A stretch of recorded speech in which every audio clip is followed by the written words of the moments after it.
2016 हमारे घर आया हमारे घर का सबसे स्पेशल मेंबर। जब मैं 10th में थी तो पड़ोस वाले गांव के एक स्कूल में पढ़ा करते थे मैं और मेरे भाई और पापा जी यानी कि मेरे ताऊ जी उसी स्कूल की एक बस चलाया करते।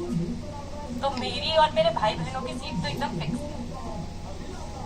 एक दिन जब छुट्टी हुई और हम सब बस में गए तो हमसे पहले वहां अपनी सीट पकड़े बैठा था कोई और, एकदम शहंशाह की तरह फैल गई, मानो सीट नहीं सिंहासन हो और मजाल है कि कोई और बैठ जाए।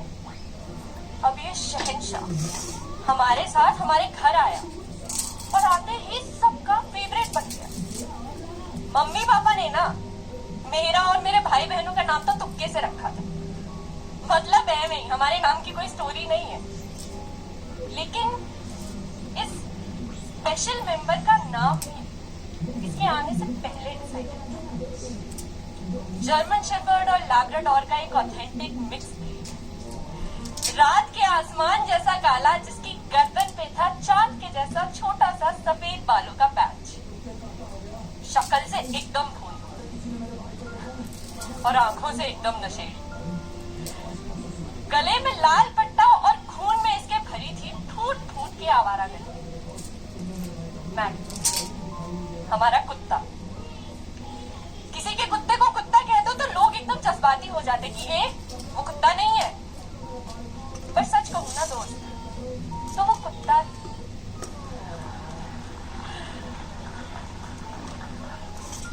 एक्सेप्ट कर लो, क्योंकि उसका इंसान ना होना ही उसे हमसे बेहतर बनाता है।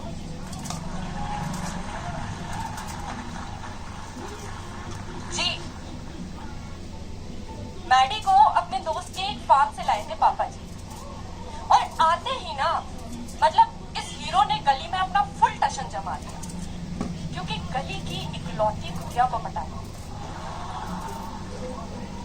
तो गली के बाकी के कुत्ते इससे बहुत खुंदक खाते थे, पर हमारे घर के तौर तरीके मैडी जल्दी सीख गया था, जैसे जुराबे नहीं चबानी और मम्मी जी से बच के रहना। मम्मी जी को सब घर में बड़ा कमांडर बोलते हैं, तो जुराबे नहीं चबानी और मम्मी जी से बच के रहना। पर मैडी की ना एक आदत थी जो कभी नहीं सुधरी। हमारे घर का गेट खुला दिखते ही मैडी के इंस्टिंक्ट्स उससे कहते थे कि जा मैडी जा, और मैडी हमेशा अपने दिल की सुनता है, तो वो निकल पड़ता था पूरे गांव के दौरे पे। फिर उसके पीछे पीछे उसको ढूंढने जाते थे पापा जी, और हर बार ना इतनी अतरंगी हालत में मिलता मैडी। एक तो ना पूरे गांव में मैडी एक अकेला ऐसा कुत्ता था जो कपड़े पहनता था, तो बाकी के कुत्ते इसके हुस्न और इसकी अदाओं से जरा सा जलते थे। तो कभी ये जनाब अपने कपड़े फड़वा के आता, कभी बाकी के कुत्तों से भिड़ के आता। एक बार तो इसने अपनी जैकेट खंबे में उलझाली, पता नहीं कैसे। तुम कुछ सोचो यार कि कोई कुत्ता खंबे में कैसे उलझ सकता है, पर मैडी है तो मुमकिन है। पर end of the day Maddy ना हमेशा मिल ही जाता था। एक बार 3-4 दिन हो गए मैडी नहीं मिला। सुबह स्कूल जाते जाते बस की खिड़की से पड़ोस वाले गांव में मुझे एक कुत्ता नजर आया जो मुझे हूबहू मैडी जैसा लगा। तो मैंने तुरंत जाके पापा जी को बताया कि पापा जी शायद वो मैडी था। सिर्फ मेरे एक शायद की आड़ में पापा जी ने वो सब किया जो मुमकिन था। हमारे गांव में थोड़ी बातचीत हमने करी तो उससे पता चला कि 3-4 दिन पहले गांव में किसी इंसान ने किसी को मैडी को जबरदस्ती एक क्रूजर गाड़ी में ले जाते देखा था। अब गांव देहात में क्या होता है ना कि कई बार ऐसे कुत्ते, पट्टे वाले कुत्ते जब गलियों में खुले घूमते हैं तो अक्सर वो चोरी हो जाते हैं। तो पापा जी ने अपने कॉन्टैक्ट्स लगा के पता करा कि पड़ोस वाले गांव में किसके पास क्रूजर है। फिर शाम को मैं और पापा जी गए पड़ोस वाले गांव मैडी को ढूंढने। बहुत सारी गलियां छानी, तब जाकर एक गली में हमें दिखे 2 आदमी जिनके साथ में था एक कुत्ता। रात के आसमान जैसा काला और गर्दन पे था जिसकी चार के जैसा छोटा सा सफेद बालों का पैच। शक्ल से एकदम भोली, आंखों से एकदम नशेड़ी, गले में लाल पट्टा। मैडी। और मैडी की ना शक्ल पे साफ साफ लिखा हुआ था कि उसने 4 दिन से कुछ नहीं खाया। पापा जी सीधा गए और उस आदमी के मुंह पर ये जोर का थप्पड़ मारा। फिर मत पूछो क्या हुआ। मतलब बॉलीवुड लेवल का ड्रामा हुआ, ठीक है। लेकिन मैडी वापस घर आ गया। 20 अगस्त 2020 हमने खोया हमारे घर का एक बहुत अहम सदस्य, पापा। हमें ऐसा लगा कि किसी ने ना हमारे साथ बहुत बुरा मजाक किया, क्योंकि हम यकीन ही नहीं कर पा रहे थे कि हम उन्हें खो चुके हैं। हम हर दिन हर पल उस दर्द से, उस दुख से जूझ रहे थे। पर हम तो इंसान है ना, तो हम तो चलो फिर भी रो के चिल्ला के या एक दूसरे से बातें करके अपना दुख जाहिर कर पा रहे थे। पर मैडी, वो तो ना लफ्ज जानता है ना लॉजिक। उसे कौन समझाए और वो कैसे जाहिर करे। पापा जी के चले जाने के बाद कुछ दिन तक घर में उनके नाम का शोक चला। तो भीड़ के कारण हम मैडी को एक कमरे में बांध के रखते। वहां वो जोर जोर से भौंकता तो सबको ये लगता कि कुत्ता है, शायद भूख प्यास लगी होगी या पेशाब जाना होगा।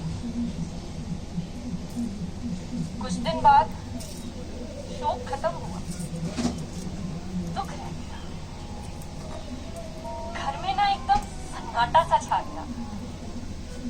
सन्नाटा जो सारी शांति भंग कर देता था।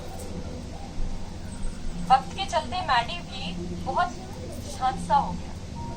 शायद उसे भी ये एहसास था कि घर में किसी की कमी होगी। अब मम्मी जी से बच के नहीं रहता वो, बस उनके साथ रहता है, बड़ा रहता है शांति से समीर। अब कहने को ना हमारी जॉइंट फैमिली है, तो अब कहने को हम घर में टोटल 8 इंसान हैं। बहुत होते हैं 8 इंसान, पर सच कहूं ना तो हर इंसान अपने आप में बहुत अकेला है। सिर्फ मैडी ही है जो कभी किसी के पास तो कभी किसी के पास जाकर उसे ये महसूस कराता है कि वो अकेला नहीं। पापा जी के चले जाने के बाद कुछ दिन तक तो मैडी घर के दरवाजे पर बैठा रहता था, बाहर की तरफ नजर आया कि शायद उसका वो फेवरेट इंसान कहीं बाहर गया है, लौट आया। जैसे मैडी वापस आ जाता था। अब भी घर का गेट खुला हो तो मैडी भाग जाता है। कभी कभी तो लगता है कि पापा जी को ढूंढने जाता है। पर अब ना थक हार के बेचारा खुद घर वापस आता। घर का रास्ता तो मैडी को पहले दिन से याद था, लेकिन अब शायद वो समझ चुका है कि उसे पागलों की तरह ढूंढने वाला इस दुनिया में नहीं था। पर कुत्ते ऐसे ही होते हैं, उन्हें ना हमसे कोई ख्वाहिश करनी आती है ना कोई शिकायत, उन्हें बस साथ रहना आता है।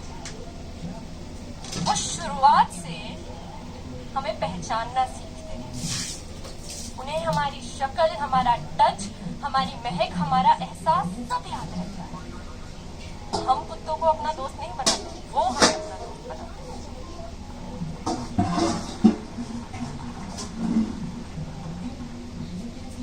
हर कहानी की ना हैप्पी या सैड एक एंडिंग होती है। कुत्तों से दोस्ती कर लो ना तो वो अपनी दोस्ती एंडिंग के बाद, जैसे मैडी।